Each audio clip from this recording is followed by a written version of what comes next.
రామలక్ష్మణ జానకి గట్టిగా ఎందుకు వినపడటం లేదు నాకు. రామలక్ష్మణ జానకి. ఆహా, ఎంత బాగుంది. రామలక్ష్మణ జానకి. ఐందవ శంకారావం అంటూనే, శంఖమంటూనే జయం, జయము కలగని కాక అని దత్తుడిని నేను ప్రార్థన చేస్తున్నా. మనం ఏది ఆశిస్తున్నామో, ఏది అపేక్ష పడుతున్నామో అది జయము కలగని. ఇప్పటికీ 5125 సంవత్సరాలు మన సింధు సంస్కృతికి. అటువంటి హిందువులందరూ కూడా హిందూ దేశానికి వస్తే చాలు, ఇక్కడ ఒక దేవలోకము అనేటువంటిది ఇప్పటికీ కూడా ఎంతోమంది యూరోపియన్స్ చెప్తూ ఉంటారు. అటువంటి హిందూ రాష్ట్రంలో మనమంతా పుట్టామంటే మన భాగ్యం అత్యంత అద్భుతమైనటువంటి భాగ్యం మనకు. ఇది మనం ఎప్పుడు మర్చిపోకూడదు. ఎన్ని పుణ్య నదులు ఉన్నాయి, ఎన్ని పర్వతాలు ఉన్నాయి. అటువంటి అవతార రూపమే ఇక్కడికి భగవంతుడు ఇక్కడ ఎన్నుకున్నాడు. ఈ భూమిని, ఈ భారత భూమిని ఎన్నుకున్నాడు తన యొక్క అవతారాల కోసం. అటువంటి అవతార భూమి అయినటువంటి భగవంతుడే వేరే మనిషి రూపంతో వచ్చి ధర్మాన్ని ప్రచారం చేశాడు. అటువంటి ధర్మాన్ని నిలుపుకోవటము మన యొక్క కర్తవ్యం మనది. ఒక్కొక్క పల్లెలో, ఒక్కొక్క గ్రామంలో ఒక్కొక్క ఆలయము, అప్పుడు ఉండేటువంటి మహారాజులు కానీ, అప్పుడు ఉండేటువంటి దాతలు కానీ కట్టించినటువంటి ఆలయాలు, ఎన్నో మహిమలు జరిగినటువంటి ఆలయాలు ఎన్నెన్నో ఉన్నాయి.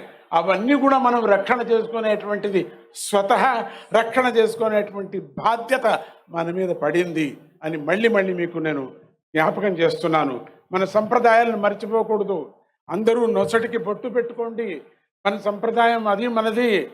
ఇక్కడికి వాళ్ళు మనల్ని చూస్తే సంతోషపడేటువంటి ఇతర దేశస్తులు ఇక్కడ పరిగెత్తుకొని వస్తూ ఉంటారు. అటువంటి సందర్భం మనకందరికీ కుదిరింది. మనమంతా హిందువులము, దైవ భక్తులు. మనమందరూ కూడా ఆ జనమేజయుడు అయిన తర్వాత మనమందరూ కూడా ఈ ఒక లెక్క మనకు 5125 సంవత్సరాలు మనకు. ఉగాది అంటేనే మనకి అదే హ్యాపీ న్యూ ఇయర్. మనకు వేరే హ్యాపీ న్యూ ఇయర్లు మనం చేయకూడదు. కేకులు కట్ చేసుకోకూడదు. కేకులు ఏమిటి కట్ చేసుకోవటం? కేకులు కట్ చేసుకోవటము ఉఫ్ ఉఫ్ ఉఫ్ అనటం, అది ఇంకా వెలిగించాలి కానీ లైట్లు ఉఫ్ అనకూడదు. మనం వెలిగిపోతూ ఉండాలా. ఈరోజు మనం అనుకున్నటువంటి ఈ వేదిక మీద కూర్చున్నటువంటి ఎందరో మహానుభావులు, మీకు ఎంత అదృష్టం. అటువంటి వాళ్ళ మహానుభావులందరినీ దర్శనం చేసే యోగం మనందరికీ కలిగిందే ఆ శ్రీరామచంద్రుడు మనకు కలిగించాడు అని అంటూ, ఆ దత్తుడి కృప కలగని ఈరోజు ఏమేమి హైందవ ధర్మం ఈ ఒక కార్యక్రమాన్ని వేసుకున్నారో వాళ్ళకి దిగ్విజయం కలగని అని అంటూ, ఈ పిలుపు అక్కడికి దిగంతానికి వెళ్ళని, అక్కడికి ఉండేటువంటి ఎవరెవరు ఉన్నారో వాళ్ళందరికీ కూడా వెళ్ళని, మన యొక్క ప్రార్థన పరమాత్ముడికి వెళ్ళని అని మనమందరూ గ్రూప్గా ఎందుకు భగవంతుడిని స్మరణ చేయటం అంటే, అందరూ చేరేటువంటి శక్తి ఇక్కడ 40 ఏళ్ళు ఉంటుంది.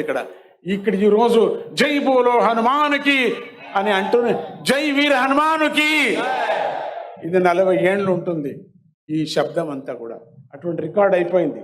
అటువంటి భారత భూమిలో మనము కొన్ని కోల్పోతున్నాం. కోల్పోకూడదు. మన హక్కును మనం సాధించుకోవాలా అని అంటూ, మన ధర్మాన్ని మనం పాలించుకుందాం అని అంటూ, ఇప్పుడే 2 ప్రతిష్ఠ చేసుకొని వచ్చాను.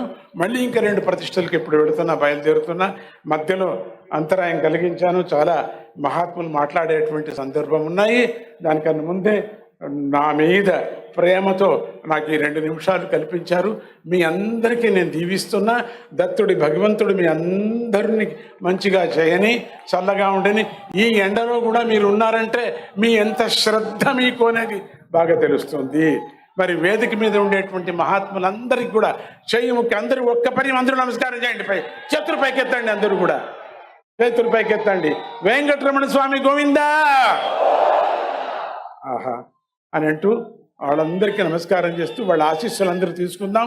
వాళ్ళ ఒక్కొక్క పలుకుని కూడా మనం జ్ఞాపకం చేసుకుందాం అని అంటూ, ఈ హైందవ ధర్మం, ఈ శంకారావం ఎట్లా వీళ్ళ కార్యక్రమం వీళ్ళు అనుకున్నారో, సంకల్పం చేశారు. వీళ్ళకు జయం కలగని, వాళ్ళకి కలిగితే నాకు కలిగినట్టే కదా జయం. అందరికీ జయం కలగని అని దత్తుడిని నేను వేడుకుంటూ, ఆ జగన్మాతను వేడుకుంటూ, ఇక్కడ అమ్మవారి క్షేత్రంలో ఉన్నాం మనం, అమ్మను వేడుకుంటూ, జై గురుదత్త, శ్రీ గురుదత్త.